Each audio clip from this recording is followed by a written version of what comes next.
तो हम लोग इस वीडियो में डिस्कस करने वाले हैं आरआरबी एएलपी सीबीटी 2 के most expected questions basic science and engineering के। ये पार्ट 2 होने वाला है। हम लोग ऑलरेडी 50 क्वेश्चन डिस्कस कर चुके हैं। ठीक है, तो पहला क्वेश्चन है which of the following is an insulator. इनमें से कौन सा है जो कि इंसुलेटर है? Gold, fibre, brass, copper. ठीक है, तो इसका आंसर क्या हो जाएगा? फाइबर हो जाएगा। फाइबर क्या होता है? इंसुलेटर होगा। बात करें कंडक्टर, एक होता है कंडक्टर, एक होता है इंसुलेटर, एक होता है सेमीकंडक्टर। तो सेमीकंडक्टर हम लोग ज़्यादा डिस्कस नहीं करते हैं, सिलिकॉन है, जर्मेनियम है। ठीक है, बट यहाँ पे इंसुलेटर की बात करें तो वो फाइबर हो जाएगा। गोल्ड है, ब्रास है, कॉपर है, ये सारे क्या हो जाएंगे? ये सारे कंडक्टर्स होते हैं। ठीक है, जो कि इलेक्ट्रिसिटी को कंडक्ट करते हैं। ठीक, तो बेस्ट अगर कंडक्टर की बात करें तो वो सिल्वर होता है। ठीक है, क्योंकि यहाँ पे सिल्वर ऑप्शन में भी नहीं है। ठीक, और बात करें ब्रास जो है ये एक तरह का क्या है? ये एलॉय है। किस किस का? कॉपर और जिंक का। ठीक है, तो ब्रास जो होता है वो कॉपर और जिंक का एलॉय है, यानी मिक्सचर ऑफ मोर और मोर देन टू मेटल्स या नॉन मेटल्स। ठीक है, the term green GNP emphasise. Green GNP का मतलब क्या होता है? लोगों को लग रहा होगा ये इकोनॉमिक्स का क्वेश्चन कहाँ से आ गया। ये इकोनॉमिक्स का क्वेश्चन नहीं है। ठीक है, increase in per capita income, economic development, rapid growth of GNP या सस्टेनेबल डेवलपमेंट। ठीक है, ग्रीन जीएनपी का मतलब क्या है? ठीक है, तो ग्रीन जीएनपी जो है वो है सस्टेनेबल डेवलपमेंट का एम्फेसाइज करता है। ठीक है, तो ये जो क्वेश्चन है ये आपका इन्वायरमेंट से, ना कि इकोनॉमिक से। ठीक है, तो ग्रीन जीएनपी का मतलब होता है is in economic environmental accountant framework, जो कि क्या करेगा? इसका प्राइमरी गोल है to measure economic progress while ensuring that the current growth does not permanently compromise the environment. ठीक है, तो ये होता है, ये सस्टेनेबल डेवलपमेंट का ही पार्ट है ग्रीन जीएनपी, जो इस चीज़ को देखता है कि हम लोगों का प्रोग्रेस जो है अभी, हाँ, करंट सिचुएशन में प्रोग्रेस क्या है, इकोनॉमिकली जो प्रोग्रेस है वो किस तरह का हो रहा है, और करंट सिचुएशन जो है इन्वायरमेंट का कोई माने इन्वायरमेंट को कोई नुकसान नहीं पहुंचा रहे हम लोग। ठीक है, इस तरह से।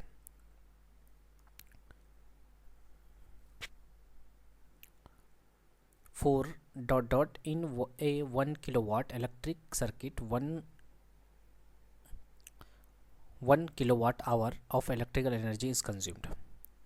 1 hour, 12 hour, 24 hour या 4 hour। ठीक है, तो इलेक्ट्रिकल एनर्जी अगर बात करें कंज्यूम हो रहा है, ठीक है, और उसका यूनिट कितना दिया हुआ है? किलो वाट आवर दिया हुआ है। ठीक है, 1 किलोवाट आवर एनर्जी कंज्यूम्ड हो रहा है। यहाँ पे जो ये दिया हुआ है, पावर दिया हुआ है 1 किलोवाट दिया हुआ है। ठीक है, तो कितने घंटे में 1 किलो वाट एनर्जी जो है कंज्यूम होगा, कर लिया होगा आपने। तो इसका आंसर जो होता है, इलेक्ट्रिकल एनर्जी की बात करें या इलेक्ट्रिकल एनर्जी जो कंज्यूम्ड हुआ होगा वो है पावर इनटू टाइम। ठीक है, पावर हम लोग को दे करके रखा है 1 किलोवाट, और टोटल एनर्जी कितना दिया हुआ है? तो एनर्जी जो कंज्यूम्ड हो रहा है 1 किलोवाट आवर। तो हम लोग को टाइम निकालना है, टाइम कितना होगा। ठीक है, तो टाइम निकालेंगे तो हम लोग को आ जाएगा, ये हमारा आ जाएगा 1 आवर। ठीक है, Kirchhoff's law are valid for linear circuit, non linear circuit, both linear and non linear circuit, only passive circuit. Kirchhoff's law किसके लिए वैलिड है? ठीक है, तो इसका आंसर हो जाएगा both linear and non linear circuit पे। किरचॉफ्स लॉ जो है वो, किरचॉफ्स लॉ के दो लॉज हैं, एक है कंजर्वेशन ऑफ चार्ज और एक है कंजर्वेशन ऑफ एनर्जी। ये बिल्कुल भी डिपेंड नहीं करता है कि सर्किट किस तरह का है, सर्किट लीनियर है, नॉन लीनियर है, वो इस चीज़ से इंडिपेंडेंट होता है। ठीक है, तो दो ही चीज़ पे डिपेंड कर रहा है, एक तो चार्ज पे, किरचॉफ्स लॉ दो ही चीज़ पे डिपेंड कर रहा है, एक चार्ज पे या एनर्जी पे। ठीक, बात करें किरचॉफ्स का करंट लॉ जो है वो चार्ज पे डिपेंड करेगा, किरचॉफ्स जो वोल्टेज लॉ है वो है ना, वो एनर्जी पे डिपेंड करेगा। तो यही चीज़ बोला है, they hold true regardless of the whether the circuit element is linear. Linear का मतलब ये होता है आइडल रेजिस्टर, कैपेसिटर और इंडक्टर्स। ठीक है, और नॉन लीनियर से जैसे कि डायोड है, ट्रांजिस्टर है, तो इस पे डिपेंडेंसी ही नहीं है इसका, इसलिए क्या होगा, बोथ लीनियर हो या नॉन लीनियर हो, दोनों के लिए ये चीज़ वैलिड है। ठीक है, A body of weight 100 Newton is lying on a rough horizontal surface, and the horizontal force of 50 Newton is applied on the body as shown in figure, which is just enough to move the body. What it will be the coefficient of friction? 0.4, 0.6, 0.5, 0.3. ठीक है, पहले video को pause करके खुद से कोशिश करने का कीजिए। ठीक है, तो देखिएगा यहाँ पे एक ही फोर्स लग रहा है इधर, ठीक, 50 न्यूटन का, और इसका जो वजन है उसकी वजह से क्या होगा, नॉर्मल रिएक्शन आएगा इस पर। ठीक है, तो हम लोग को कोफिशिएंट ऑफ फ्रिक्शन जो निकालना है उसको कैसे निकालेंगे? नॉर्मल रिएक्शन जो होगा वो वेट के बराबर होगा। ठीक है, नॉर्मल रिएक्शन या रिएक्शन फोर्स की बात करें वो वेट के बराबर होगा। वो कितना है? 100 न्यूटन है। ठीक है, और फोर्स इज इक्वल टू, अब देखिए ये चीज़ और एक चीज़ यहाँ पे ध्यान देने वाली है बात है कि बॉडी के बारे में बोला है कि इतना फोर्स लगा रहे हैं हम लोग कि just enough to move the body, मतलब जस्ट मूव करने ही वाला है, इतना फोर्स लगा पा रहे हैं। तो हम लोग बोल सकते हैं कि एफ मैक्सिमम जो होगा या फोर्स जो लगा रहे हैं वो एफ मैक्स के बराबर होगा। ठीक है, वो क्या होता है? म्यू इंटू एन होता है। म्यू क्या है? कोफिशिएंट ऑफ फ्रिक्शन इंटू जो नॉर्मल रिएक्शन है, नॉर्मल रिएक्शन फोर्स, उसके बराबर होगा। ठीक है, तो एफ को अगर म्यू एन लिखते हैं तो एफ का वैल्यू हम लोग को, ठीक है, एफ का अगर यहीं से अगर म्यू लिखें हम लोग तो म्यू क्या हो जाएगा? म्यू बराबर हो जाएगा एफ बाई एन। ठीक है, तो फोर्स लिखा हुआ है हॉरिजॉन्टल फोर्स हम कितना लगा रहे हैं? 50 न्यूटन का, और नॉर्मल रिएक्शन जो है एन जो है वो कितना है? 100 न्यूटन। ठीक है, तो इसको सॉल्व करने पे कितना आ जाएगा? 0.5 हो जाएगा। ठीक है, यानी कि हाफ आएगा, हाफ का वैल्यू 0.5 हो जाएगा। Direction of momentum is the direction of objects mass, acceleration, velocity या frictional force. Direction of momentum जो है वो किसका डायरेक्शन को बतलाता है? ठीक है, तो एक्चुअली मोमेंटम होता क्या है इसको समझना है कि मोमेंटम जो होता है वो प्रोडक्ट होता है। मोमेंटम एक्चुअली वेक्टर है। ठीक है, ये प्रोडक्ट होता है मास इनटू वेलोसिटी का। ठीक, मास तो स्केलर क्वांटिटी है तो मास पे कोई असर नहीं पड़ेगा। ठीक है, मास तो स्केलर क्वांटिटी है, तो मोमेंटम का जो डायरेक्शन होगा वही तो वेलोसिटी का डायरेक्शन होगा। ठीक है, क्योंकि दोनों ही क्या है? इस वेक्टर क्वांटिटी है, बाकी मास जो है वो स्केलर क्वांटिटी है। ठीक है, तो मोमेंटम का जो डायरेक्शन होने वाला है वही वेलोसिटी का डायरेक्शन होने वाला है।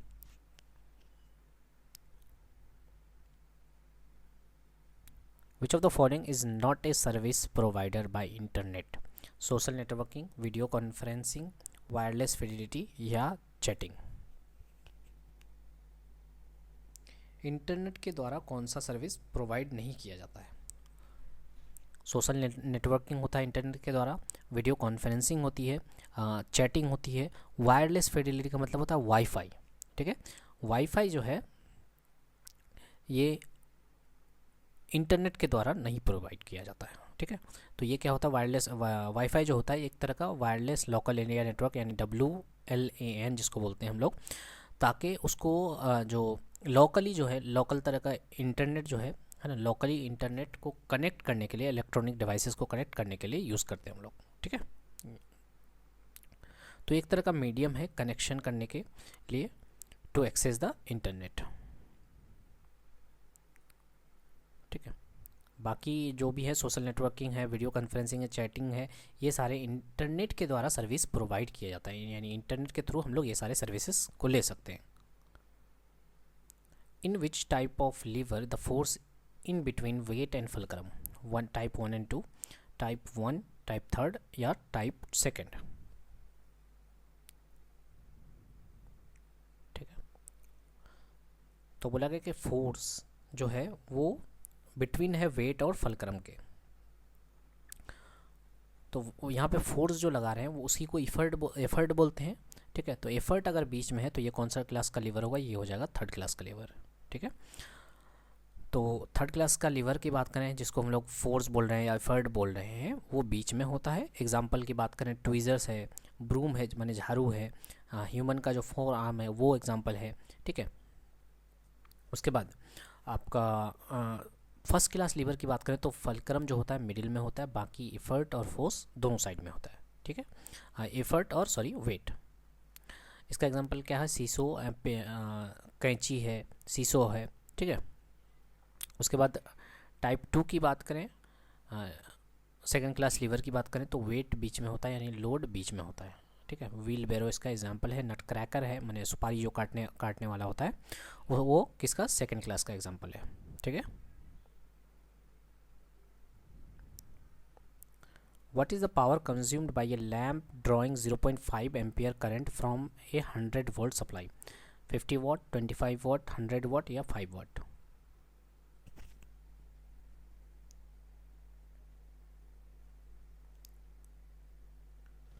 ठीक है, तो बोला गया कि पावर, एक लैम्प के द्वारा पावर कितना कंज्यूम होगा अगर वो 0.5 एम्पियर का करंट ड्रॉ कर रहा है और उसको सप्लाई वोल्टेज कितना जा रहा है, दिया जा रहा है 100 वोल्ट,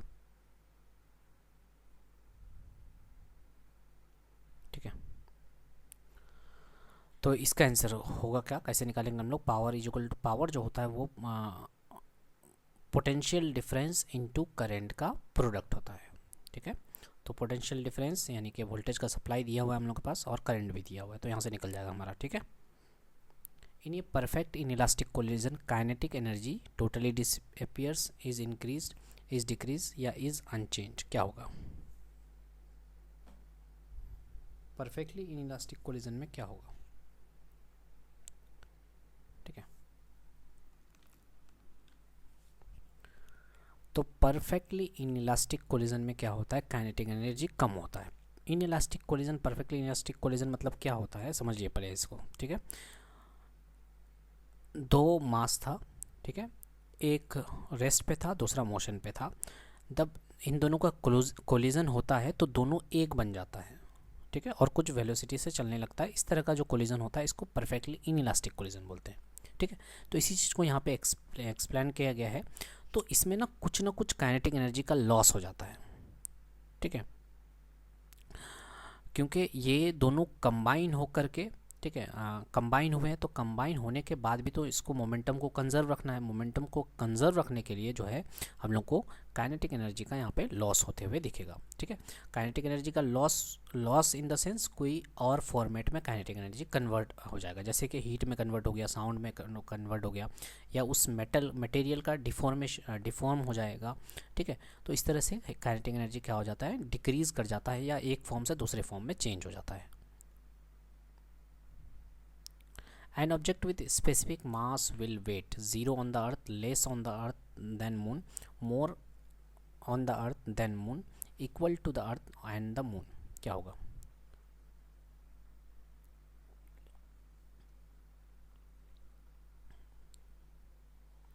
ठीक है, कोई ऑब्जेक्ट है जिसका मास बोला गया कि कुछ स्पेसिफिक मास है, उसका जो वेट होगा हम लोग जानते हैं अर्थ पे ज़्यादा होता है और मून पे कम। क्यों, क्योंकि एक्सेलरेशन ड्यू टू ग्रेविटी, जिसको ग्रेविटी बोलते हैं, ग्रेविटी में जो अर्थ का जो ग्रेविटेशनल वैल्यू है, ग्रेविटी का वैल्यू है वो कितना है, 9.8 है, जबकि बात करें मून का कितना है, 1.62 है। अब ऐसा क्यों होता है, सुनिएगा, क्योंकि अर्थ का जो मास है वो ज़्यादा है मून से, ठीक है। तो अर्थ का अगर मास ज़्यादा है तो ग्रेविटेशनल पुल भी उसका ज़्यादा स्ट्रॉन्गर होगा, जिसकी वजह से अर्थ का ग्रेविटी ज़्यादा होता है, ठीक है। तो इसलिए क्या होगा, वेट जो है वो अर्थ पे ज़्यादा होगा मून से। कितना टाइम ज़्यादा होता है, 6 टाइम्स ज़्यादा होता है।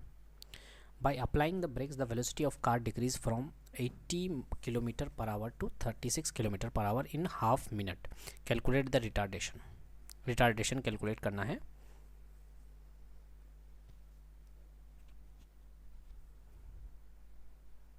ठीक है, तो वेलोसिटी में देखिएगा, वेलोसिटी में किस तरह का चेंज आ रहा है, 80 किलोमीटर पर आवर से 36 किलोमीटर पर आवर, यानी कि फाइनल वेलोसिटी ये है 36 किलोमीटर पर आवर, इनिशियल कितना था, 80 किलोमीटर पर आवर, ठीक है। रिटार्डेशन का मतलब पहले हम लोग एक्सेलरेशन को निकालने की कोशिश करते हैं, ठीक है, एक्सेलरेशन से ही आएगा रिटार्डेशन। तो हम लोग जो फॉर्मूला पढ़ते हैं, और टाइम कितना दिया हुआ है, हाफ मिनट बोले तो 30 सेकेंड, ठीक है। तो देखिए, सबसे पहले तो v बराबर u प्लस ए टी होता है, ठीक है। उसी को अगर और अदर फॉर्मेट में लिखे तो v minus you by T होता है, ठीक है। v का वैल्यू कितना है, 36 फाइनल वेलोसिटी, और इनिशियल जो है वो कितना है, 80 है, ठीक। अब यहाँ पे एक चीज़ और ध्यान देने वाली बात है, टाइम को मिनट में दिया है और इसको टाइम को सेकंड में बदलना पड़ेगा, और यहाँ पे भी क्या है, किसमें, किलोमीटर पर आवर में है, सो इसको भी सेकंड में बदलना है, किलोमीटर को मीटर में बदलना है क्योंकि SI यूनिट है, ठीक है। तो इसलिए क्या किए हम लोग 5/18 से मल्टीप्लाई किए ताकि जो वेलोसिटी है वो मीटर पर सेकेंड में आ जाए, ठीक है। तो इसको सॉल्व करने के बाद ये आएगा 0.407। और एक चीज़ याद ध्यान देना है, 36 में से 80 गया यानी 36 में से 80 जाएगा, क्यों, फाइनल वेलोसिटी 36 है और इनिशियल वेलोसिटी 80 है, तो वैल्यू नेगेटिव होगा। नेगेटिव इसलिए होगा, इसका मतलब क्या हुआ, बॉडी जो है वो रिटार्ड कर रहा है, ठीक है, यानी कि स्पीड पहले ज़्यादा था, ज़्यादा से कम हो रहा है, मतलब रिटार्ड कर रहा है, इसलिए नेगेटिव साइन आ रहा है। Wattless current is possible only an LR circuit and non resistive circuit, इस रेजिस्टिव सर्किट, या फिर an LCR circuit. Wattless current कब पॉसिबल है, किस,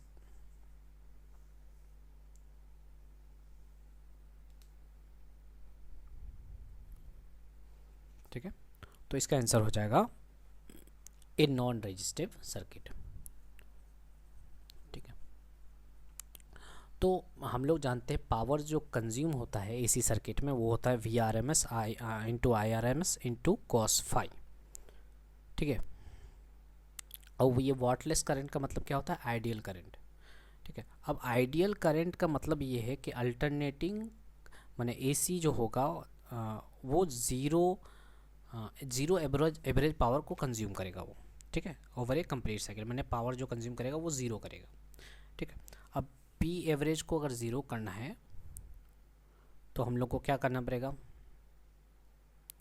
तो फाई का वैल्यू कितना होना पड़ेगा, ये अगर इसको अगर ज़ीरो करना है, ठीक है, तो फाई का वैल्यू 90 होना पड़ेगा, प्लस माइनस में 90, क्योंकि कोस 90 का वैल्यू क्या होता है, ज़ीरो होता है, ठीक है। तो उस केस में क्या हो जाता है, ये पूरी तरह से प्योरली इंडक्टिव या फिर प्योरली कैपेसिटिव सर्किट बन जाता है।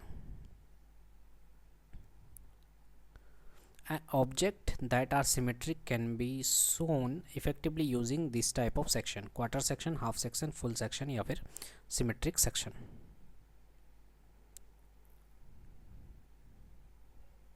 तो बोला गया कि ऑब्जेक्ट है कोई जो कि सिमेट्रिक है, उसको शो कराने के लिए हम लोग क्या यूज़ कर सकते हैं, can be shown effectively using this type of, कौन सा सेक्शन यूज़ कर सकते हैं, quarter section, half section, full section या फिर सिमेट्रिक सेक्शन, ठीक है। तो ये हो जाएगा हाफ सेक्शन। अगला question, which of the following is use to extinguish fire, water, foam, chemical या ऑल ऑफ द अबव। क्या होगा, फायर को ख़त्म करने के लिए हम लोग किस चीज़ का यूज़ करते हैं, वाटर का, फोम का, केमिकल का या फिर ऑल ऑफ द अबव का, ठीक है। तो इसमें क्या हो जाएगा, ऑल ऑफ द अबव हो जाएगा, डिपेंड करता है हम लोग किस पे ये कर रहे हैं, ठीक है। अब क्लास A टाइप का जो ये है मटेरियल्स हैं, जैसे कि जितने भी कम्बस्टाइल सब्सटेंस है उसको अलग अलग क्लास में बांटते हैं हम लोग। जैसे क्लास A में जो है वुड वगैरह, पेपर वगैरह, टेक्सटाइल वगैरह, यानी सॉलिड चीज़ें आती हैं, ठीक है। तो उसको फायर वाटर से बुझा सकते हैं हम लोग, तो ये क्लास A में 1 में आता है, ठीक है। और क्लास B में क्या होता है, जो फ्लेमेबल लिक्विड होते हैं, ठीक है, फ्लेम, जैसे कि पेट्रोल है, डीजल है, केरोसिन है, ये सारी चीज़ें जो है, इसमें क्या करना पड़ता है हम लोग को, फोम का यूज़ कर सकते हैं ताकि जो ऑक्सीजन है वो कट ऑफ हो जाए, ठीक है। तो इसलिए हम लोग फोम का यूज़ करते हैं यहाँ पे, ठीक। तो ये भी पूछा जाता है कि इस तरह का, जैसे क्लास A में कौन कौन सा कंबस्टेबल सब्सटेंस आते हैं, तो याद रखना है सॉलिड सब्सटेंस जैसे कि वुड है, पेपर है। क्लास B में लिक्विड टाइप का, जैसे पेट्रोल है, केरोसिन है, डीजल है, ठीक है। उसके बाद केमिकल की बात करें, ठीक है, तो ड्राई केमिकल पाउडर जो है, जिसमें खास करके अमोनियम फॉस्फेट है या वेट केमिकल्स है, तो वो जो केमिकल रिएक्शन हो रहा था वहाँ पे, ठीक है, उसको रोकने के लिए, केमिकल रिएक्शन को रोकने के लिए उसका केमिकल्स का भी यूज़ करते हैं हम लोग, ठीक है।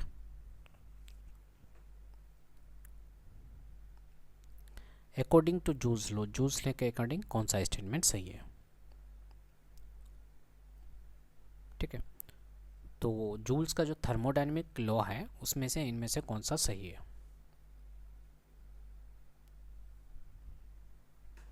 ठीक है। तो इसका आंसर हो जाएगा पहले समझ लेते हैं जूल्स का जो लॉ ऑफ थर्मोडायनेमिक है उसमें क्या कहा गया था। ठीक है, कि अगर जब when a specific amount of mechanical work is entirely converted, पूरी तरह से अगर मैकेनिकल वर्क जो है इंटायरली कन्वर्ट हो जाता है हीट एनर्जी में, तो उसका जो रेशियो है, माने वर्क डन का ratio two the heat produce का रेशियो, वो हमेशा कांस्टेंट होगा। ठीक है, जूल्स लॉ ये कहता है कि अगर पूरा का पूरा मैकेनिकल वर्क जो है हीट एनर्जी में कन्वर्ट हो जाता है तो इन दोनों का रेशियो जो है वो कांस्टेंट होता है। ठीक है, तो यहाँ पे जे जो है वो क्या है, Joule's mechanical equivalent of heat. ठीक है, जिसका वैल्यू 4.186 जूल पर कैलोरी होता है। ठीक है, इसको 4.2 भी मानते हैं हम लोग अप्रोक्सीमेशन के लिए, 4.2। ठीक है, तो आंसर क्या हो जाएगा, the ratio of energy consumed in mechanical work and heat generated, यानी मैकेनिकल वर्क और हीट जनरेटेड का जो रेशियो है वो क्या होता है, कांस्टेंट होता है। Volume of water is dot dot while heating from 0 degree Celsius to 4 degree Celsius, increasing reducing constant increasing then decreasing, क्या होगा वॉल्यूम ऑफ वाटर, क्या होगा जब हम लोग उसको क्या करेंगे, गर्म करेंगे 0 डिग्री से 4 डिग्री सेल्सियस तक। ठीक है, अब इसको समझने के लिए ऐसे समझिएगा, जब भी किसी चीज़ को हम लोग गर्म करते हैं ना उसका वॉल्यूम बढ़ता है। ठीक, किसी भी चीज़ को तो उसका वॉल्यूम क्या होता है, बढ़ता है। लेकिन वाटर की बात करें तो वाटर के साथ उल्टा है, 0 से 4 डिग्री सेल्सियस तक ना वो घटता है पहले। ठीक है, तो 0 से 4 डिग्री तक क्या होगा, वो रिड्यूस होगा उसके बाद बढ़ेगा। ठीक है, तो इसलिए क्या हो जाएगा, बी नंबर आंसर हो जाएगा। ठीक है, इसका जस्ट उल्टा अगर डेंसिटी पूछे तो डेंसिटी इसका जस्ट उल्टा हो जाएगा। वो क्या होगा, अगर 0 से 4 डिग्री डेंसिटी पूछे तो वो क्या होता है, इंक्रीज करता है, तब क्या होता है, फिर घटता है। ठीक है, लेकिन यहाँ पे वॉल्यूम की बात करें तो वॉल्यूम क्या होता है, पहले घटता है उसके बाद बढ़ता है। ठीक है, Taj Mahal, Lotus Temple, Golden Temple, India Gate and other famous heritage monuments are being affected by air pollution, water pollution, noise pollution या ऑल ऑफ द अबव।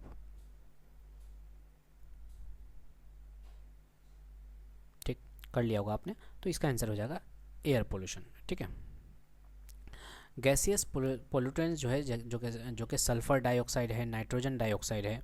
ठीक है, तो ये जो है आपका व्हीकल वगैरह, गाड़ी वगैरह से निकलता है या इंडस्ट्रीज़ वगैरह से निकलता है, जिसकी वजह से जो है ये दोनों मिलकर के सल्फ्यूरिक एसिड और नाइट्रिक एसिड बनाता है। ठीक है, जो कि कारण हो जाता है एसिड रेन का।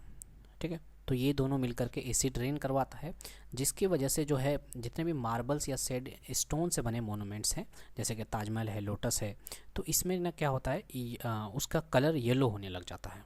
ठीक है, और खासकर बात करें पार्टिकुलेट मैटर की, जैसे ब्लैक कार्बन है उसमें डिपॉजिट हो जाता है, जिसकी वजह से उसका साइनिंग जो है वो ख़त्म हो जाता है।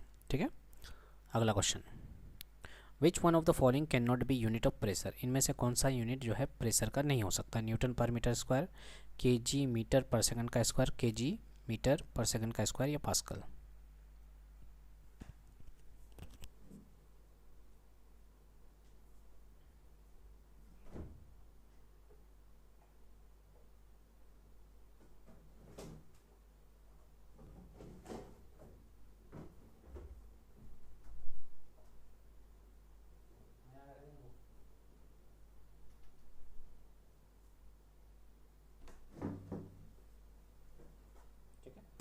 तो प्रेशर का जो यूनिट की बात करते हैं वो पास्कल होता है, हम लोग जानते हैं। ठीक है, पास्कल के अलावा क्या होता है, वो न्यूटन पर मीटर स्क्वायर। अगर आप प्रेशर को समझते हैं तो प्रेशर होता क्या, फोर्स पर यूनिट एरिया होता है। ठीक है, तो फोर्स का हो गया न्यूटन और एरिया का मीटर स्क्वायर। ठीक है, तो यहाँ से ये वाला भी सही है, ये वाला भी सही है। अब बात करते हैं इन दोनों में से कौन सा सही है। ठीक है, तो न्यूटन एक्चुअली होता क्या है, फोर्स का यूनिट होता है। फोर्स क्या होता है, मास इंटू एक्सेलरेशन होता है।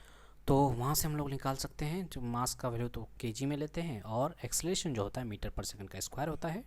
फिर यहाँ पे एरिया है, एरिया को किस में नापते हैं, मीटर स्क्वायर में नापते हैं। ठीक है, तो बात करें हम लोग कि 1 मीटर से 1 मीटर कैंसिल हो जाएगा, लेकिन मीटर नीचे बच जाएगा, तो केजी पर मीटर सेकंड का स्क्वायर ये होगा, यानी कि थर्ड नंबर जो ऑप्शन है, सॉरी ये वाला। ठीक है, ये वाला भी इसका आंसर होगा। तो कौन सा नहीं होगा, तो ये हो जाएगा केजी मीटर पर सेकंड का स्क्वायर, यानी जो कि न्यूटन होता है।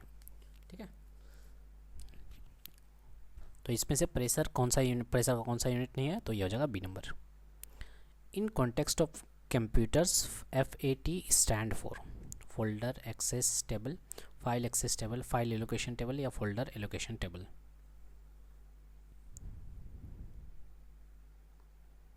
ठीक है, तो FAT का जो मतलब होता है वो होता है फाइल एलोकेशन टेबल।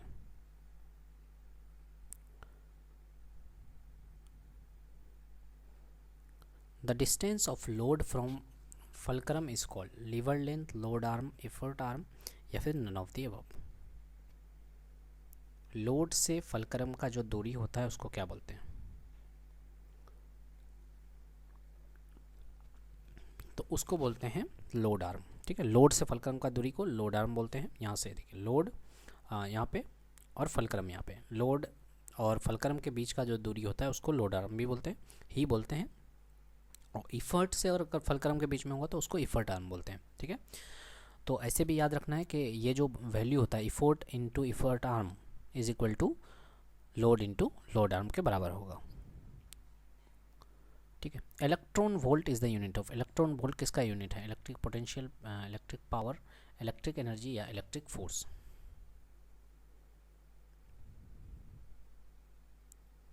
ठीक है, यहाँ पे बहुतों का गलती होता है कि ये मार देते हैं हम लोग इलेक्ट्रॉन वोल्ट देख करके। ठीक है, तो इसका जो यूनिट होता है वो होता है इलेक्ट्रिक एनर्जी का यूनिट। ठीक है, इलेक्ट्रिक एनर्जी का यूनिट होता है इलेक्ट्रॉन वोल्ट। बहुतों को ये लगता है इलेक्ट्रिकल पावर होगा शायद। ठीक है, मैंने अपने हिसाब से कुछ भी मार देते हैं, लेकिन है क्या एक्चुअली इलेक्ट्रिक एनर्जी का। ठीक है, इलेक्ट्रॉन वोल्ट जो है ये बहुत ही स्मॉल यूनिट ऑफ वर्क है। और यहाँ पे एक और चीज़ दिया हुआ देखिए, इलेक्ट्रॉन वोल्ट देखते हैं ना, वोल्ट जहाँ पे देखते हैं हम लोग को लगता है पोटेंशियल है। ठीक है, इसलिए इसका चांस बढ़ जाता है। ठीक है, तो ये किसका यूनिट है, ये है इलेक्ट्रॉन वोल्ट जो स्मॉल यूनिट ऑफ वर्क। ठीक है, या एनर्जी का यूनिट है इलेक्ट्रॉन वोल्ट। ठीक है, जिसको डिफाइन कैसे करते हैं कि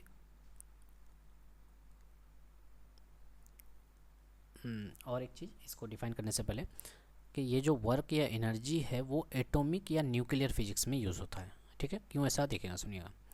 it is defined the amount of kinetic energy gained और loss by single electron when it is accelerate from rest through an electric potential difference of 1 volt. ठीक है, बोला गया है कि इलेक्ट्रॉन वोल्ट जो एनर्जी है, ठीक है, जो कि इलेक्ट्रिकल एनर्जी है वो है क्या, जब कोई इलेक्ट्रॉन, कोई भी एक सिंगल इलेक्ट्रॉन रेस से एक्सेलरेट होता है तो उसमें जो काइनेटिक एनर्जी का या फिर काइनेटिक एनर्जी का या तो गेन होगा या लॉस होगा। ठीक है, तो उसी चीज़ को बोलते हैं, वही होता है हमारा इलेक्ट्रॉन वोल्ट। ठीक है, समझ में आया। ठीक, तो इसका तो ऑब्वियसली एनर्जी है, वर्क है, तो इसका यूनिट क्या होगा, जूल ही होगा। ठीक है, तो 1 इलेक्ट्रॉन वोल्ट जो होता है 1.6 इंटू 10⁻⁹ जूल के बराबर होता है। हो सकता है रिलेशन पूछ ले, आपको याद रखना है इसको। ठीक है, एक मिनट।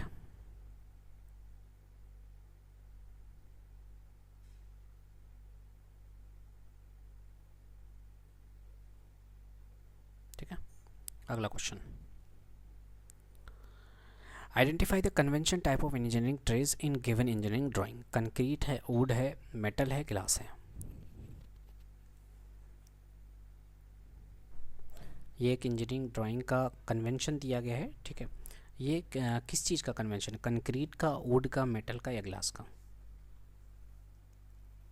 ठीक है, तो ये हो जाएगा ग्लास का। ठीक है, तो ये डायरेक्ट ही बुक से ही मैंने उठाया है, बुक से ही। देखिए बुक में इस तरह का दिया हुआ है। ठीक है, मेटल के लिए जो कन्वेंशन है वो इस तरह का है। ठीक है, हैसिंग टाइप का लाइन, ये डबल हैसिंग है। और ग्लास के लिए इस तरह का ये है। ठीक है, और बात करें पैकिंग और इंसुलेशन के लिए इस तरह का कन्वेंशन है इंजीनियरिंग ड्राइंग में। ठीक है, तो हर एक मटेरियल के लिए अलग अलग उसके लिए इंजीनियरिंग ड्राइंग पे कन्वेंशंस है। ठीक है, तो उतना डेप्थ में अगर डेप्थ में क्वेश्चन आता है तो ये पूछा जाएगा कि इस तरह का जो कन्वेंशन है वो किसके लिए यूज़ होता है, कौन से मटेरियल के लिए, तो स्टील, कास्ट आयरन, कॉपर। ठीक है, बाकी बात करें इस तरह का डबल जो हैसिंग है वो लीड, जिंक, टिन। ठीक है, और वाइट मेटल के लिए यूज़ होता है। ठीक है, the major portion of alkalinity in natural water is caused by hydroxyl carbonate and sulphate ion, hydroxyl carbonate and bicarbonate ion, hydroxyl carbonate and ammonium ion, या hydroxyl carbonate and phosphate ion.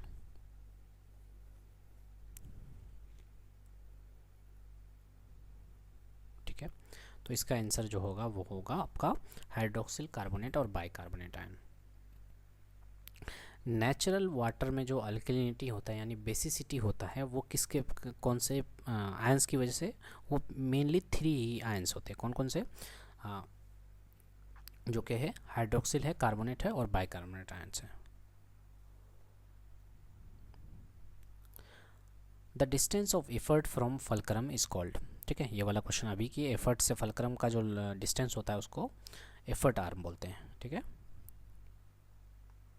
अगला question, a particle is thrown upward with some kinetic energy, what happen to its kinetic energy when the body reaches to highest point और maximum height?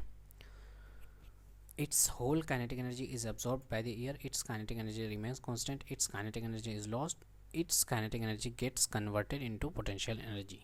क्या होगा इसका answer?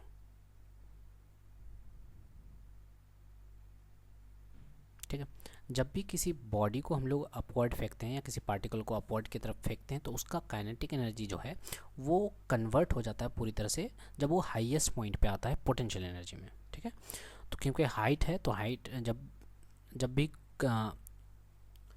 किसी के position की वजह से जो एनर्जी होता है वो होता है पोटेंशियल एनर्जी। ठीक है, तो पूरा का पूरा काइनेटिक एनर्जी जो है, क्योंकि मैक्सिमम पॉइंट पे तो वेलोसिटी होगा ही नहीं उसका। ठीक है, तो जब वेलोसिटी नहीं होता तो कौन सा एनर्जी होगा? वो होगा पोटेंशियल एनर्जी। तो काइनेटिक एनर्जी पूरी तरह से बदल जाता है kinetic energy sorry potential energy में। 5 bulbs each of 100 watt capacity in a tunnel are illuminated continuously for 20 hours. The consumption of electricity will be 1 unit, 2 unit, 10 unit या फिर 20 units। क्या होगा इसका आंसर?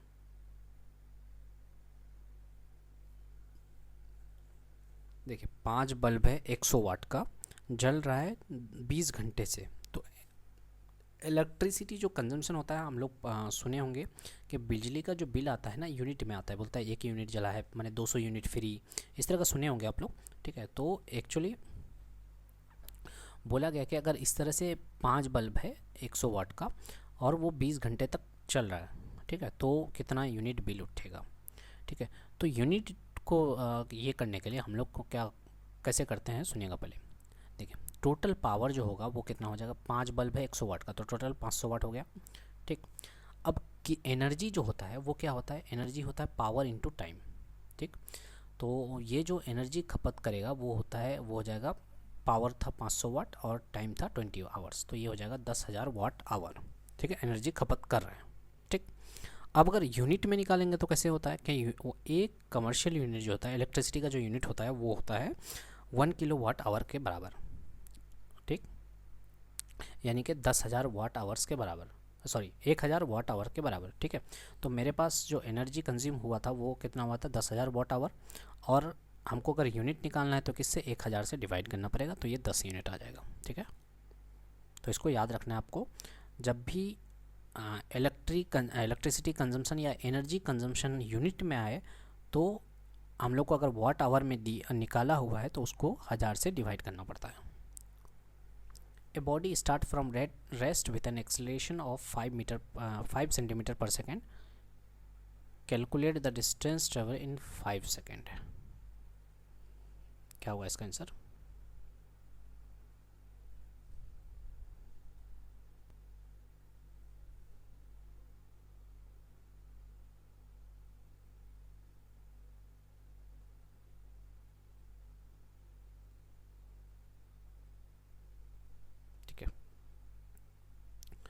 तो एक चीज़ तो यूनिट देखना पड़ेगा। देखिए स्पीड जो या एक्सलेशन जो दिया हुआ है वो सेंटीमीटर में दिया हुआ है, और यहाँ पे आपका जो डिस्टेंस ट्रेवल है ये यहाँ पे भी सेंटीमीटर है, तो यूनिट तो सेम जा रहा है। ठीक है, तो हम लोग जो इक्वेशन जो सेकंड इक्वेशन ऑफ मोशन होता है एस बराबर U T plus half A T square, क्योंकि डिस्टेंस ही पता करना है तो वो सेकंड इक्वेशन से ही होगा हम लोग का। ठीक है, इनिशियल में क्या बोला है, जो बॉडी स्टार्ट हो रहा है वो रेस्ट से, तो इनिशियल स्पीड तो ज़ीरो हो जाएगा।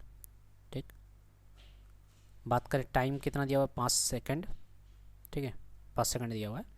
तो हाफ AT² भी अगर निकालें हम लोग तो ये तो पूरा आपका पूरा टर्म 0 और हाफ AT² बोले तो 5 × 5 का स्क्वायर यानी 25। तो इसको सॉल्व करने पर कितना आ जाएगा हमारा 62.5। देखिए अब बहुतों को ये डाउट रहता है कि हम लोग को इक्वेशन ऑफ मोशन में कैसे निकालेंगे कि इक्वेशन ऑफ मोशन कौन सा, सेकंड वाला लगेगा फर्स्ट वाला लगेगा। तो आपको सबसे पहले नोट डाउन कर लेना है कि दिया हुआ क्या क्या चीज़ है, ठीक है। तो जैसे एक्सेलरेशन यहाँ पे दिया हुआ था, टाइम दिया हुआ था और हमको डिस्टेंस पता करना था, ठीक है। तो एक ही वही वाला फॉर्मूला लगेंगे S = UT + हाफ AT²। तो डिपेंड करता है कि क्या चीज़ दिया हुआ है, क्या चीज़ मांग रहा है, उसी के अनुसार हम लोग इक्वेशन लगाते हैं। One of the direct effect of the depletion of the ozone layer on human beings is more asthmatic cases, more cases of eye contract, more cases of diabetes, more intestinal disorder.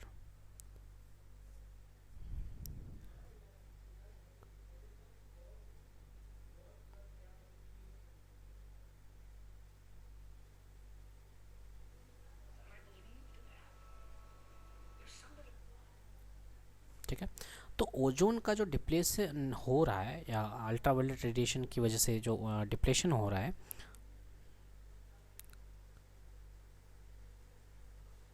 तो उसका कारण क्या, माने उसकी वजह से क्या चीज़ हो सकता है ह्यूमन बीइंग पे, ठीक है। तो इसका कारण हो सकता है more cases of I cataracts, ठीक है। तो हम लोग जानते हैं कि वहाँ पे जो है अल्ट्रावायलेट रेडिएशन की वजह से, सूरज की किरणों की वजह से जो है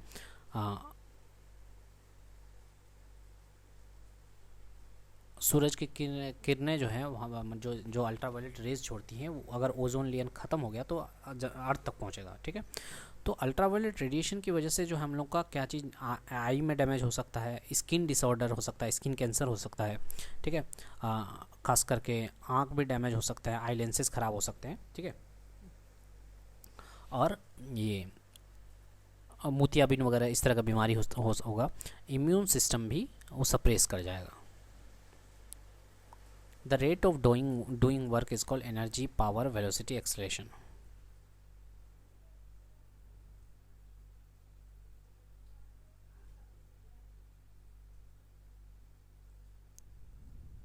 ठीक है, रेट ऑफ डूइंग वर्क जो होता है वो क्या होता है, वो होता है पावर, ठीक है।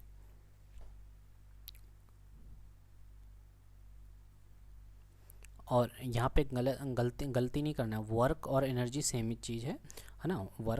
वर्क और एनर्जी जो है यहाँ पे इक्वल है, but rate of doing work यानी वर्क अपॉन जो टाइम होगा वो पावर के बराबर होगा, या एनर्जी अपॉन टाइम, ठीक है। पोटेंशियल एनर्जी कहाँ पे है, केमिकल मैच करना है, केमिकल एनर्जी कहाँ पे इस्तेमाल हो रहा है, काइनेटिक एनर्जी कहाँ पे इस्तेमाल हो रहा है, या रेडिएशन एनर्जी कहाँ पे हो रहा है, ठीक है।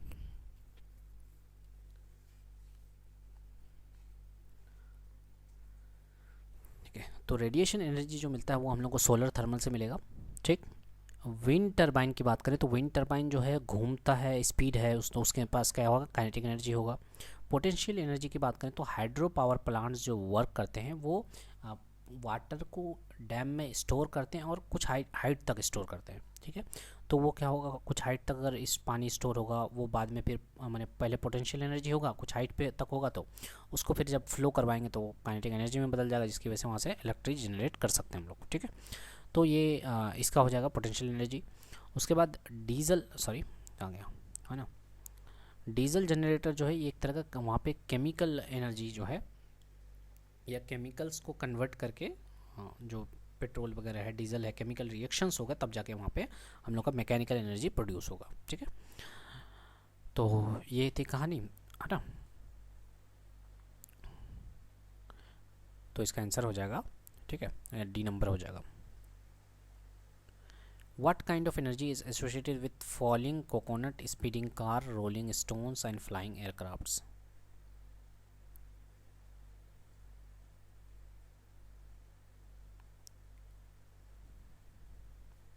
ठीक है, तो इसका आंसर हो जाएगा काइनेटिक एनर्जी,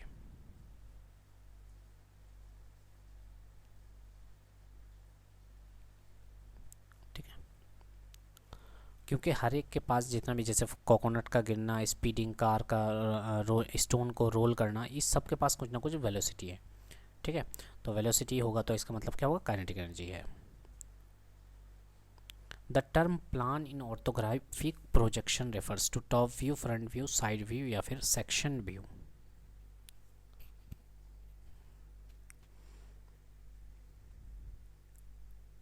ऑर्थोग्राफिक प्रोजेक्शन में प्लान का मतलब क्या होता है?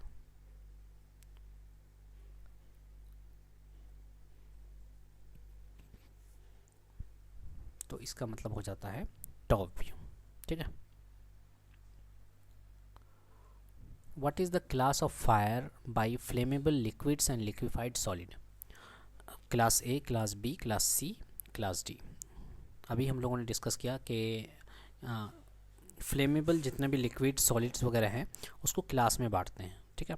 तो क्लास ए में था सॉलिड ऑब्जेक्ट्स, क्लास बी में था लिक्विफाइड खास करके, ठीक है। तो इसका आंसर क्या होगा, क्लास बी होगा, ठीक है।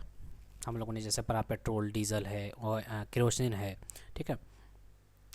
और इसमें एक और चीज़ लिखा हुआ है, लिक्विफिएबल सॉलिड्स। उनमें वो क्या होता है, वैक्स होता है, पेंट होता है, प्लास्टिक्स होता है, ठीक है।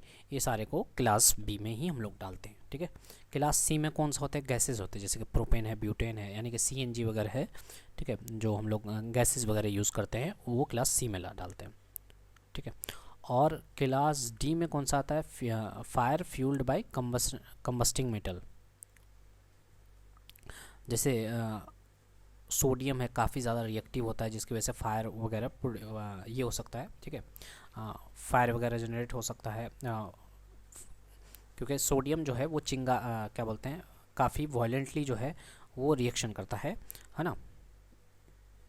तो ये क्या है, कंबस्टिबल मेटल, क्लास डी में कंबस्टिबल मेटल को डालते हैं। मैग्नीशियम है, टाइटेनियम है, पोटेशियम है, सोडियम है। Instantaneous power in inductor is proportional to the product of the instantaneous current and rate of change of current, square of the instantaneous current, square of the rate of change of current, या temperature of the inductor।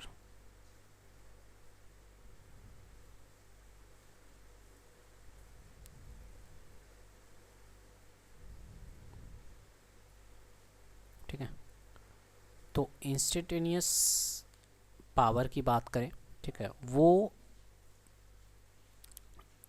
Inductor में instantaneous power जो होता है वो किसके proportional होता है, current के स्क्वायर के, rate of change of current के, या product of instantaneous current and rate of change of current. तो सुनिएगा पहले, ठीक है। पावर जो होता है इंस्टेंटेनियस पावर, वो डायरेक्टली प्रोपोर्शनल होता है वोल्टेज और करंट के, ठीक है। लेकिन यहाँ पे वोल्टेज और करंट ऑप्शन में है ही नहीं हमारा, ठीक है। वोल्टेज और करंट दोनों है ही नहीं, ठीक है। तो अब क्या करें, अब इसको फर्दर हम लोग क्या करते हैं, इसको डिफरेंशिएट करते हैं हम लोग, ठीक है। तब जाके हम लोग का या वैल्यू सब्स्टिट्यूट करते हैं, तब जाके हमारा ये आ जाता है कि इंस्टेंटेनियस पावर जो होगा वो डायरेक्टली प्रोपोर्शनल होगा करंट के और rate of change of current के, ठीक है। तो इसका आंसर हो जाएगा product of instantaneous current and rate of change of current, ठीक है। यहाँ पे देख लीजिए,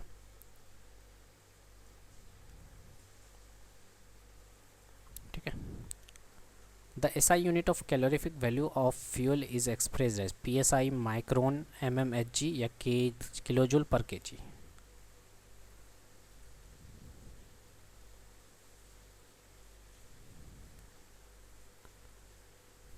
कैलोरीफिक वैल्यू जो फ्यूल का होता है उसका यूनिट क्या होता है, तो ये हो जाएगा किलोजूल पर kg, ठीक है। कैलोरीफिक वैल्यू से आप समझते क्या, पहले इसको समझिए, ठीक है।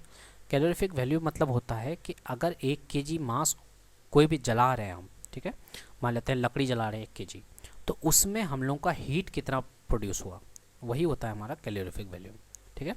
तो हीट कितना प्रोड्यूस हुआ वो तो किलोजूल में निकलेगा, और कितना kg मास जला रहे तो वो kg में ये करेगा, इसलिए यूनिट हो जाता है इसका किलोजूल पर kg, ठीक है। मतलब कितना kg पे कितना किलोजूल हमारा हीट प्रोड्यूस हुआ, उसी को बोलते हैं calorific value. The point of convergence to which of the receding parallel line diminish is called construction point, high point, vanishing point या receding point।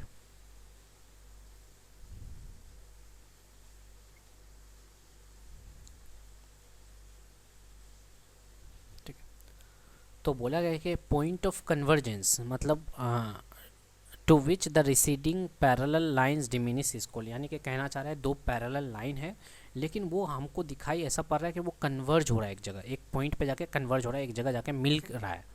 ठीक है, तो ऐसे पॉइंट को क्या बोलते हैं, तो उसको बोलते हैं वैनिशिंग पॉइंट।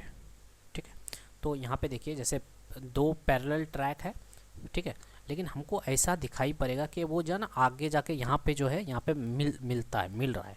ठीक है, तो ऐसे पॉइंट को क्या बोलते हैं, यानी पैरेलल लाइंस जो है वो डिमिनिश हो रहा है, ख़त्म हो रहा है। ठीक है, और इसको पॉइंट ऑफ कन्वर्जेंस क्या बोलते हैं, आपको वैनिशिंग पॉइंट बोलते हैं। ठीक है, दोनों जाकर के क्या हो रहा है, ऐसा लग रहा है कि कन्वर्ज हो रहा है एक जगह जाके। ठीक है, तो वही चीज़ यहाँ पे ग्राफ में इसमें भी है, ड्राइंग में भी है हमारा। ठीक है, वैनिशिंग पॉइंट बोलते हैं उसको। Weight is a scalar quantity, vector quantity, physical quantity या केमिकल क्वांटिटी। वेट क्या है, ठीक है, तो इसका आंसर हो जाएगा वेट जो है ये वेक्टर क्वांटिटी है, मास स्केलर होता है। ठीक है, वेट जो है ये एक तरह का फोर्स ही है, और जो कि है ग्रेविटेशनल फोर्स एग्जर्ट करता है कोई भी ऑब्जेक्ट पे, सेलेस्टियल बॉडी पे। ठीक है, सॉरी, ग्रेविटेशनल फोर्स जो है सेलेस्टियल बॉडी के द्वारा ये होता है। ठीक है, चाहे वो मून हो सकता है, अर्थ हो सकता है। ठीक है, तो क्योंकि इसका जो है ये एक तरह का फोर्स है जिसका मैग्नीट्यूड के साथ साथ डायरेक्शन भी होता है, इसलिए इसको ये क्या है, वेट जो है वेक्टर क्वांटिटी। और बात करें मास का, तो मास क्या है, स्केलर क्वांटिटी होता है। The is the most common unit for measuring ozone concentration. Ozone का कंसंट्रेशन मेज़र करने के लिए यूनिट कौन सा होता है, डब्सन यूनिट, चैन, रॉड या फिर डेसिबल। ठीक है, तो इंटेंसिटी ऑफ साउंड की बात करें तो वो डेसिबल होता है, जबकि बात करें अगर ओजोन का कंसंट्रेशन अगर मेज़र करना है तो वो उसका यूनिट होता है डब्सन यूनिट, और 1 डब्सन यूनिट जो होता है वो 0.1 mm थिक के बराबर होता है। ठीक है, तो ओजोन लेयर का जो थिकनेस होता है वो अगर 0.01 mm थिक होता है तो उसको 1 डब्सन यूनिट बोलते हैं।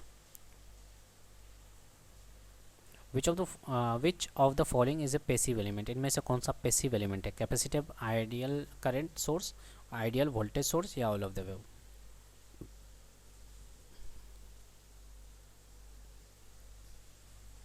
ठीक है, तो इसका आंसर हो जाएगा कैपेसिटेंस। पैसिव एलिमेंट्स का मतलब क्या, ठीक है, जो क्या करता है, ये एक इलेक्ट्रिक सर्किट का ही पार्ट है जो किसी चीज़ को ना तो एम्पलीफाइड कर रहा है ना ही जनरेट कर रहा है। ठीक है, तो याद रखना है पैसिव एलिमेंट्स ऐसे कंपोनेंट्स को बोलेंगे जो कि किसी चीज़ को ना तो जनरेट कर रहा है ना ही एम्पलीफाई कर रहा है। ठीक है, जैसे कि ये करता है फिर क्या है, ये किसी चीज़ को रिसीव करके रखता है, स्टोर करके रखता है। ठीक है, जैसे कि बात करें कैपेसिटर है, इंडक्टर है, वो जैसे कैपेसिटर होता है वो क्या होता है, एनर्जी को स्टोर करके रखता है। ठीक है, रजिस्टर है तो ये क्या करता है, एनर्जी को डिसिपेट करता है। ठीक है, अगर एक्टिव की बात करें, एक्टिव एलिमेंट क्या होगा, जो किसी चीज़ को जनरेट करेगा, एम्पलीफाई करेगा। ठीक है, लेकिन अगर पैसिव की बात करें तो वो किसी चीज़ को स्टोर करने का काम करेगा या फिर एनर्जी को ख़त्म करेगा।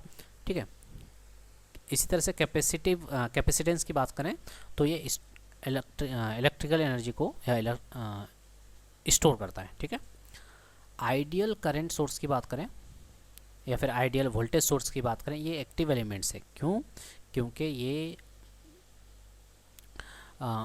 पावर को जनरेट करते हैं और डिलीवर भी करते हैं। लेटेंट हीट ऑफ आइस कितना होता है, 100 कैलोरी पर ग्राम, 80 कैलोरी पर ग्राम, 50 कैलोरी पर ग्राम या फिर 0 कैलोरी पर ग्राम। लेटेंट हीट से समझते क्या है, लेटेंट हीट का मतलब ये है कि कोई भी सब्सटेंस को हम लोग क्या कर रहे हैं, गर्म कर रहे हैं, और गर्म करने पे वो क्या हो रहा है, उसका टेम्परेचर नहीं बन के उसका स्टेट चेंज हो रहा है, तो ऐसे को बोलते हैं लेटेंट हीट। तो लेटेंट हीट ऑफ आइस कितना होता है, 80 कैलोरी पर ग्राम। इसका मतलब फिर से हम समझाएं कि 1 ग्राम अगर आइस है, ठीक है, 1 ग्राम आइस जो कि 0 डिग्री सेल्सियस पे है, उसको कन्वर्ट करना है हम लोग को 1 ग्राम लिक्विड एट 0 डिग्री सेल्सियस। देखिएगा टेम्परेचर में कोई भी बढ़ोतरी नहीं हो रहा है, ठीक है, गर्म कर रहे हैं तो टेम्परेचर में बढ़ोतरी होना चाहिए था, लेकिन लेटेंट हीट में क्या होता है, उस टाइम उसका स्टेट चेंज होता है, यानी सॉलिड से लिक्विड बन रहा है, आइस से लिक्विड बन रहा है। ठीक है, तो अगर बात करें कैलोरीज और जूल की, ठीक है, तो ये एक दूसरे में रिलेशन रखता है, इसलिए क्या हो जाएगा 80 कैलोरी पर ग्राम या फिर 336 जूल पर ग्राम। ठीक है, आपको बताना है कि 1 कैलोरी में कितना जूल होता है। ठीक है, व्हाट इज कोर्टाना? कोर्टाना क्या होता है? Tonal quantity checker, a voice based personal assistant for Windows 10, stand for conceal tonal assistant, SW for drawing cartoons in Windows. क्या होगा?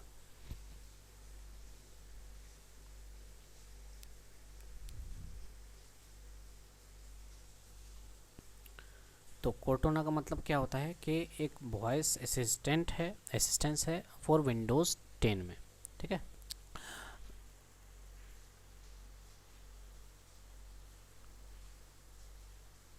जिस तरह का आपका ये होता है, जिस तरह से हम लोग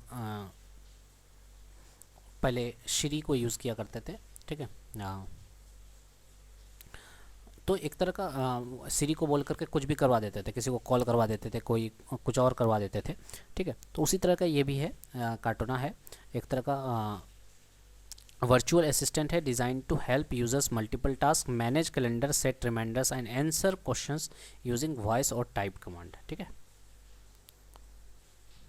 4 inductors, each of inductance 1 milli are connected in parallel to this combination in series with 2 inductors, each of inductance दिया हुआ है। ठीक है, कैलकुलेट द इक्विवेलेंट इंडक्टेंस निकालना है, इक्विवेलेंट इंडक्टेंस निकालना है।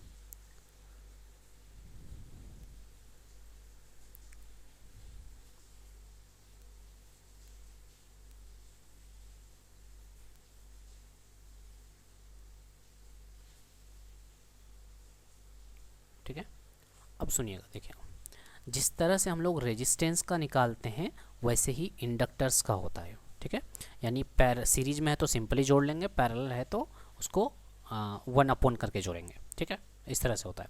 तो 4 इंडक्टर्स है जिसका इंडक्टेंस दिया हुआ है 1 मिली हेनरी।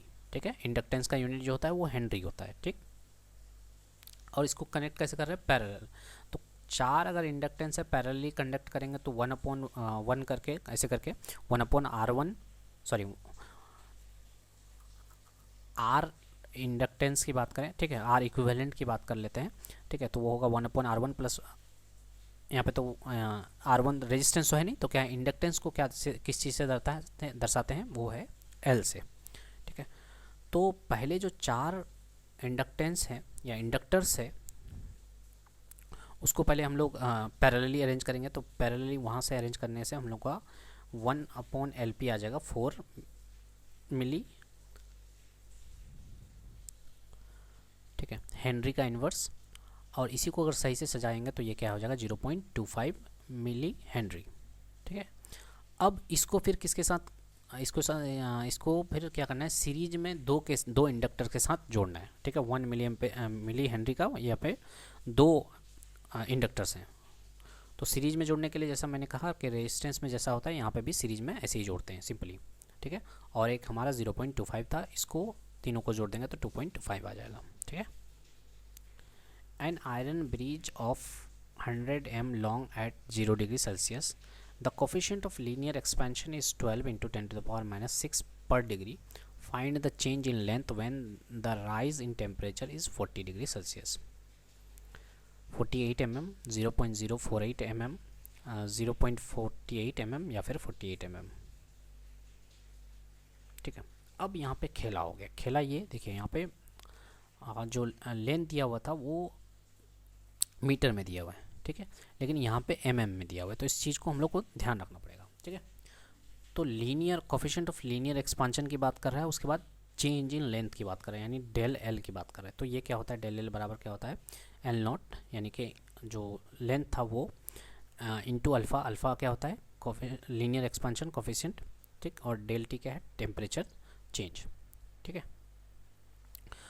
तो एल नोट कितना था, 100 था। उसके बाद आ जाते हैं हम लोग लीनियर एक्सपेंशन में, वो उसका कोफिशिएंट क्या था, 12 इंटू ये।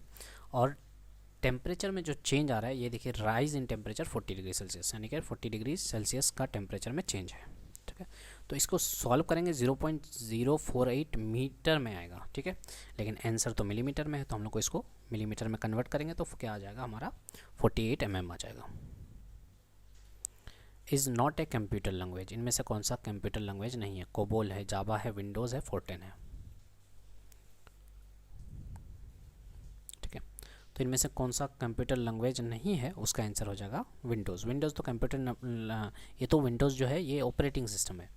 ठीक है, और बाकी बात करें कोबोल, जावा और फोर्टेन, ये सारे क्या है, कंप्यूटर का जो प्रोग्रामिंग लैंग्वेज है वो सब है।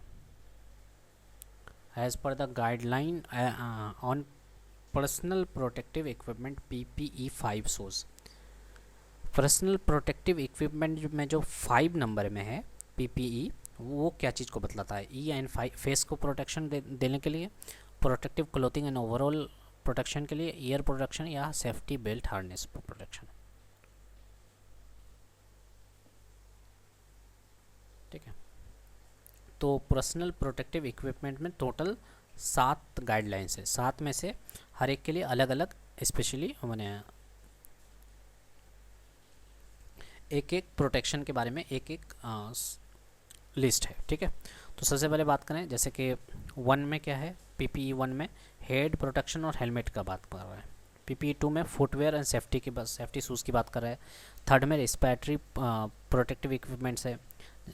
ठीक है, 4 में क्या है, हैंड आर्म प्रोटेक्शन है। 5 में आई एंड फेस प्रोटेक्शन है। यहाँ पे PPE 5 ही पूछा गया था हम लोग को। बात करें PPE 6 और 7 की, तो उसमें क्लोथिंग और ओवर कवर ऑल, माने पूरा बॉडी पार्ट्स को कवर करने के बारे में बोला गया है। ठीक है,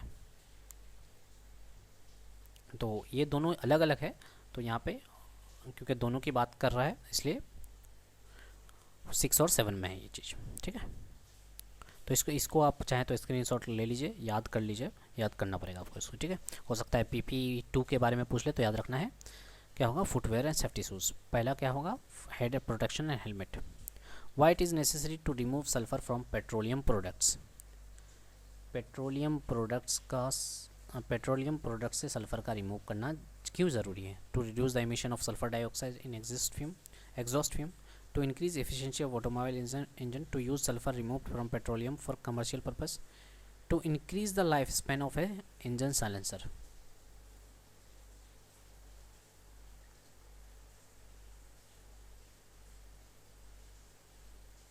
ठीक है, तो इसका आंसर हो जाएगा to reduce the emission of sulphur dioxide in exhaust fumes. ठीक है, ऐसा क्यों होता है, सुनिएगा ध्यान से। अब अगर पेट्रोलियम में सल्फ़र अगर होगा, ठीक है, सल्फ़र होगा तो वो वहाँ से निकलेगा सल्फ़र डाइऑक्साइड के फॉर्मेट में और सल्फ़र ट्राइऑक्साइड के फॉर्म में। अब वो जब इन्वायरमेंट में आएगा तो वो बना देगा सल्फ्यूरिक एसिड। ठीक है, सल्फ्यूरिक या सल्फ़र डाइऑक्साइड भी अगर बन रहा है तो वो एक एयर पोल्यूटेंट्स है, हैज़ार्डस है। ठीक है, जिसकी वजह से हम लोग को रिस्पायरेटरी इशूज़ हो सकते हैं, सांस लेने में दिक्कत होगा। ठीक है, उसके बाद लीव्स का येलोइंग होना, माने पत्तियों का येलो हो जाना। ठीक है, और ये भी डिस्कस कर चुके हैं हम लोग कि वो एसिड रेन का भी कारण बनता है। तो इसलिए कोशिश किया जाता है कि सल्फ़र को रिमूव कर दिया जाए पेट्रोलियम प्रोडक्ट से। Which of the following are the primary characteristics of hazardous waste, ignitability, corrosivity, reactivity, toxicity. Hazardous waste का कैरेक्टरिस्टिक्स क्या है। ठीक है, ऐसे कौन सा वेस्ट है जिसको हैज़ार्डियस में नाम रखें।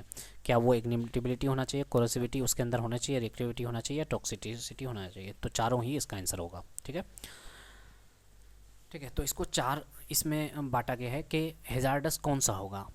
अगर कोई ऐसा वेस्ट है जिसको जल्दी से आग पकड़ सकता है, जो जल्दी ही ऑक्सीडाइज हो सकता है, तो ऐसे को हैज़ार्डस में ही डालेंगे। उसके लिए क्या है, इग्निटिबिलिटी, मतलब जो जल्दी इग्नाइट हो जाए। ठीक है, तो वो हैज़ार्डस होगा। तो वेस्ट तो हम लोग बहुत देखते हैं, वेस्ट वगैरह, लेकिन जिसमें जल्दी से आग पकड़ ले तो वो तो काफ़ी ज़्यादा क्या होगा, ख़तरनाक होगा, इसलिए वो इस लिस्ट में आ जाता है। कोरोसिविटी का मतलब क्या होगा, इसका मतलब ये है कि बहुत ज़्यादा अगर हाईली एसिडिक या अल्कलाइन बहुत ज़्यादा बेसिक है, ठीक है, जो मेटल को कोरोड कर दे, ख़त्म कर दे मेरे मेटल्स वगैरह को, तो ये भी हैज़ार्डस वेस्ट में आएगा, ठीक है। और कुछ कुछ ऐसे वेस्ट जो काफ़ी ज़्यादा एक्सप्लोसिव है, काफ़ी ज़्यादा रिएक्टिव है, मैंने काफ़ी वायलेंटली रिएक्ट कर रहा है, ठीक है, तो ऐसे वेस्ट को क्या बोलते हैं, ये भी हैज़ार्डस के कैटेगरी में आ जाएगा, ठीक है। टॉक्सिसिटी की बात करें तो कुछ ऐसे वेस्ट होते हैं जो कि काफ़ी ज़्यादा पॉइजनस होते हैं, हार्मफुल होते हैं, इन्वायरमेंट के लिए खतरा होते हैं, ठीक है। तो कुछ केमिकल्स ऐसे होते हैं, तो ये टॉक्सिसिटी भी आ जाएगा इसमें लिस्ट में, ठीक है। तो चारों ही आ जाएगा। A body is subjected to heat, it expand due to this there will be geometric change in the body, which one is it, volume of body decrease, density increase, density decrease, या volume increase, ठीक है। तो अभी मैंने थोड़ी देर पहले आपसे कहा था कि जब भी किसी ऑब्जेक्ट को हम लोग हीट करते हैं ना, तो वो एक्सपैंड करता है, बढ़ता है, और उस चीज़ का क्या होता है, वॉल्यूम इंक्रीज करता है। तो उसका किस चीज़ में चेंज आएगा, वॉल्यूम में इंक्रीज आएगा। अब वॉल्यूम में इंक्रीज क्यों आता है, सुनिएगा ध्यान से। क्योंकि जब किसी बॉडी को हम लोग हीट देते हैं तो उसका काइनेटिक एनर्जी, उसमें उसके अंदर जो मॉलिक्यूल्स होते हैं उसका काइनेटिक एनर्जी बढ़ जाता है। अब काइनेटिक एनर्जी बढ़ जाएगा तो वो ज़्यादा वाइब्रेट करेंगे। अब ज़्यादा वाइब्रेट करेंगे तो वो एक दूसरे से दूर जाएंगे दूसरे, ठीक है। तो जो डिस्टेंस होना चाहिए, ठीक है, वो माइक्रोस्कोपिकली मैंने जो डिस्टेंस होना चाहिए था वो थोड़ा सा इंक्रीज़ हो जाता है इसकी, जिसकी वजह से उसका वॉल्यूम बढ़ जाता है, ठीक है। तो ये हम लोगों ने 50 क्वेश्चन और कंप्लीट किए, ठीक है। उम्मीद करते हैं वीडियो अच्छा लगा। अगर अच्छा लगा तो please hit the like button. काफ़ी ज़्यादा मेहनत, ये सीट बनाने में मुझे काफ़ी ज़्यादा मेहनत लगी, ठीक है, क्योंकि टाइपिंग करने में बहुत ज़्यादा हालत ख़राब हो गया था, ठीक। तो अगर थोड़ा सा भी पसंद आया तो hit the like button, channel को सब्सक्राइब करिए, और thank you so much for watching.